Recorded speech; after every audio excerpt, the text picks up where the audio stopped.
The idea of government reform is not a new concept, okay? So picture this, it's the 1940s. World War II is already going on, okay? And when it comes down to the IRS and those that were paying taxes, there were only a slim amount of people that were paying taxes. And the IRS was not this huge agency. The IRS only consisted of 64 people that were delegated by Congress. And this is very important. Not only that, taxes were divided in a very peculiar way that essentially had offices in various regions based off of their delegation. And there were different offices for different taxes. Essentially, nothing was streamlined. And these 64 people that were in charge of organizing, collecting the taxes for the government, because they were delegates selected by Congress members, they were more beholden to the Congress members who essentially were their constituents because they were the ones that selected them to be in these roles. Then they were their managers. And as a result, corruption was running amok, but that's nothing new for Truman's presidency. Another video for another day. So what ends up happening is that a gentleman by the name of Snyder ends up coming into office. He comes in about 1946, and everything is running amok. There is now an influx of the need of taxes because of World War II, and we had a lot more bills that we had to pay. Essentially, the numbers estimated it went from trying to collect about 5 billion taxes to about 80 billion because they broadened it so that we can make more money. Also, there was need for more taxation, let's be real. With only a select amount of people paying taxes, that meant that only a select amount of people were responsible for upholding the weight of a growing nation, especially with how large the United States was. Anyway, Snyder, he's like, listen, we've got to get this thing fixed. And his solution for the issues that were going on in the IRS, get it, management overhaul. Brilliant man.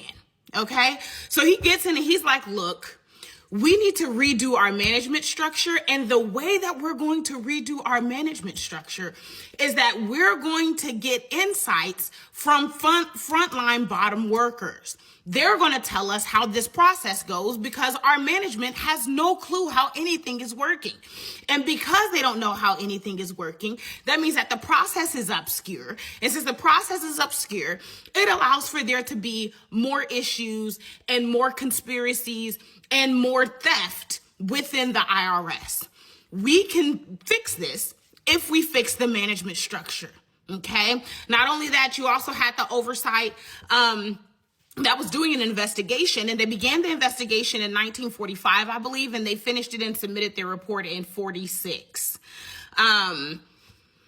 So what ends up happening is that over the course of 5 years, right, using this management overhaul that Snyder implements, they were able to put the IRS back in right standing.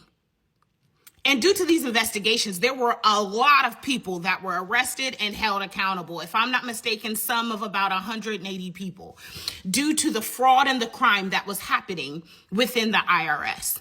Now, Snyder also took this opportunity to be able to say to Congress, like, yeah, we understand that you have to hold these people accountable. However, you all selecting who works in here is also a problem because they are prioritizing whatever your needs are as opposed to prioritizing the needs of the actual agency for us to carry out what it is that we have to do. That was an important reform. That was a way for you to be able to get rid of fraud and waste. So the concept in general of getting rid of government fraud and waste is not inherently bad. And it's also not anything new.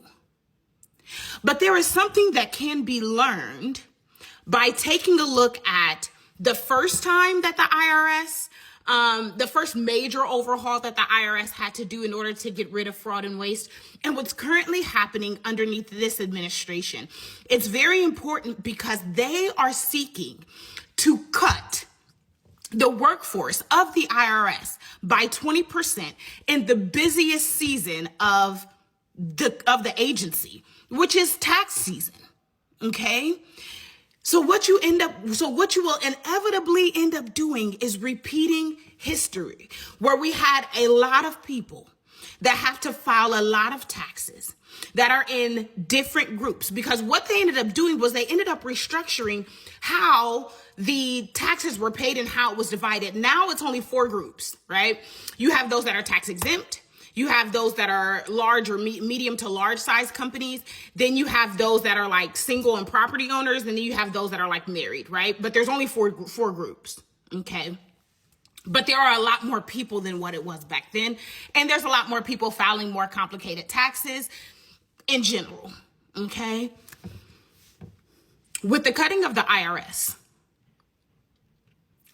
the very things that were sought to be fixed in the 1940s will again persist, which is obscurity of process, a lack of people, and fraud.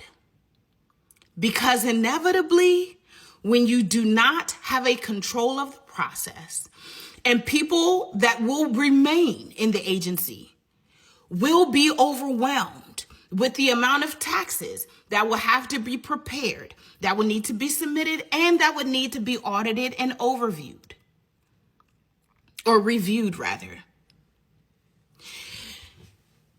You have no choice but to skip through some of these tax filings. My main question is, where are these cuts coming from? Considering that there are 4 divisions that those that work on taxes are divided into. Are we going to take the majority from those that work on medium to large size companies? Who knows?